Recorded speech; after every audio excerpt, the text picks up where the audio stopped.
Bonjour et bienvenue dans l'atelier de Pedro. Il y a quelques temps, je vous ai fait une vidéo sur la station de soudage numérique de chez Parkside. Il est temps donc de mettre cette station à l'épreuve. Donc il y a quelques temps, je me suis aperçu que mon fer à souder que j'ai acheté sur un site marchand fonctionnait pas très bien. Donc dès que je le branchais, la petite lumière rouge avait tendance à ne pas s'allumer. Donc je me suis aperçu qu'il y avait un faux contact dans cette prise électrique. Voilà. Et le plus embêtant, c'est que pour réparer donc cette prise, pour la changer directement, il nous faut un fer à souder. Donc si celui-ci est en panne, comment faire pour réparer? Donc forcément, il faut avoir à disposition un deuxième fer à souder. Ce qui n'était pas le cas. Maintenant, c'est le cas. J'ai un deuxième fer à souder que j'ai acheté donc chez Lidl. Et donc je vais pouvoir réparer mon petit fer à souder qui est très pratique pour aller dans des petits coins qui sont pas très accessibles, surtout pour le fer de chez Parkside qui est quand même assez gros. On voit un petit peu la différence entre celui de Parkside et celui d'un site marchand que j'ai acheté ici. Voilà, donc on va réparer ce fer à souder donc avec cette station de soudure de chez Parkside, et on y va donc de suite. Voilà, donc on va démonter notre fer à souder afin donc d'avoir les connexions qui se trouvent à l'intérieur. Donc pour cela, rien de bien compliqué, on dévisse, on enlève donc la tête, ensuite on dévisse ici.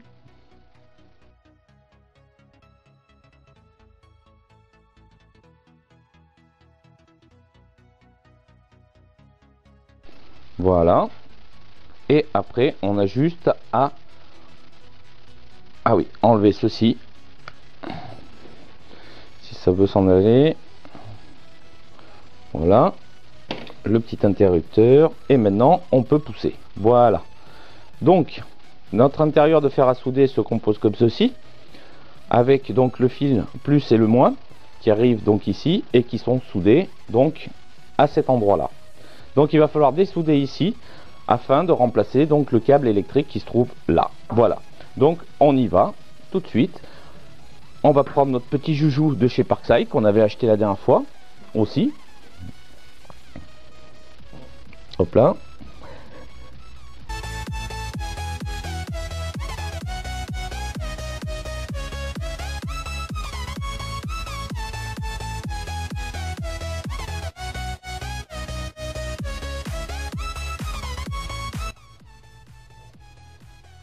Voilà, donc on enlève donc notre fil à souder, donc notre fil électrique, pardon, qui celui-ci ira à sa place, à la poubelle.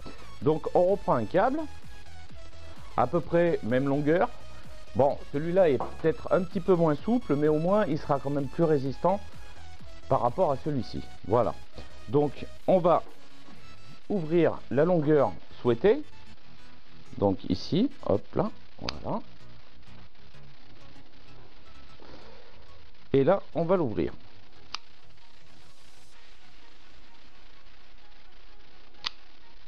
Hop et hop. Voilà.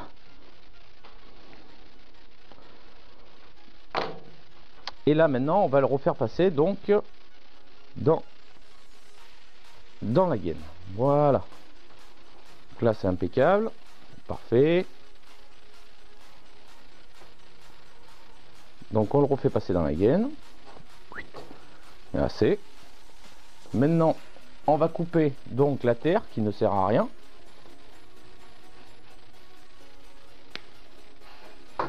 Voilà, donc on vient dénuder les deux petits fils qui nous intéressent. Voilà, voilà. Une fois qu'ils sont dénudés, on va donc mettre un petit peu d'étain dessus, voilà, pour éviter que les fils se barrent.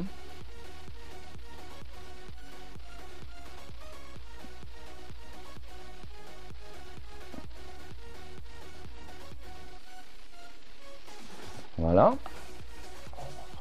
comme ceci.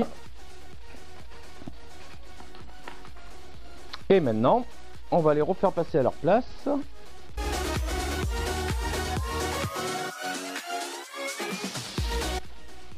Hop, et nous allons les repointer donc sur notre petit circuit imprimé.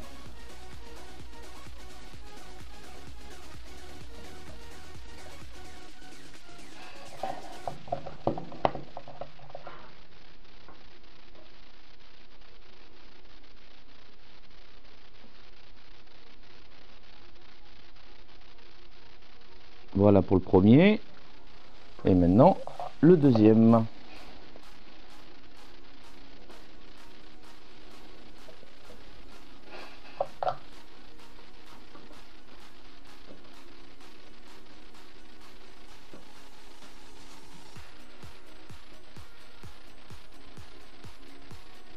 Voilà.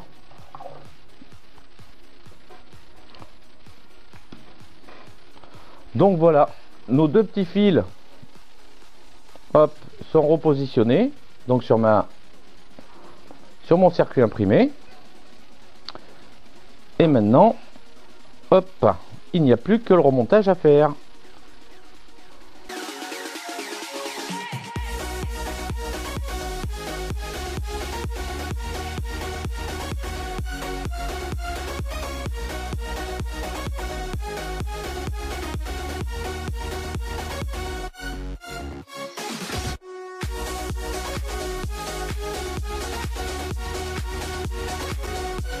Voilà.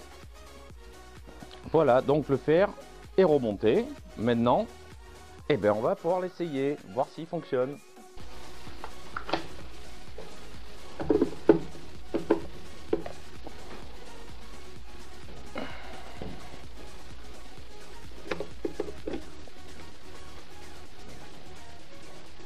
Voilà, donc la petite lumière à l'intérieur est allumée.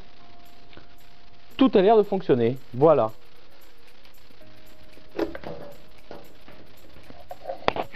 Donc mon fer à souder est réparé. Là franchement je trouve que la station de chez Parkside s'est très bien comportée. C'est un petit bricolage très rapide, très simple à faire. Le plus difficile c'est de trouver en fin de compte le câble électrique qui peut rentrer à l'intérieur. Mais sinon ça reste vraiment du bricolage que tout le monde peut faire. Voilà, il suffit de bien faire attention quand on démonte. Bien faire attention bien sûr au remontage. Mais sinon ça reste un bon bricolage du dimanche. Voilà. Sur ce, on va se retrouver pour la conclusion.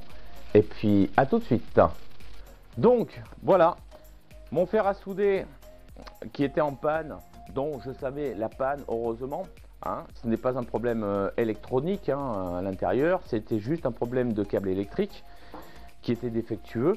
Donc, pour ça, eh ben, ce câble, il a fallu que j'y mette un petit Colson exprès pour... que les circuits, donc le circuit soit fonctionnel, hein, non plus un court-circuit. Donc j'ai remplacé le câble d'origine par un nouveau câble.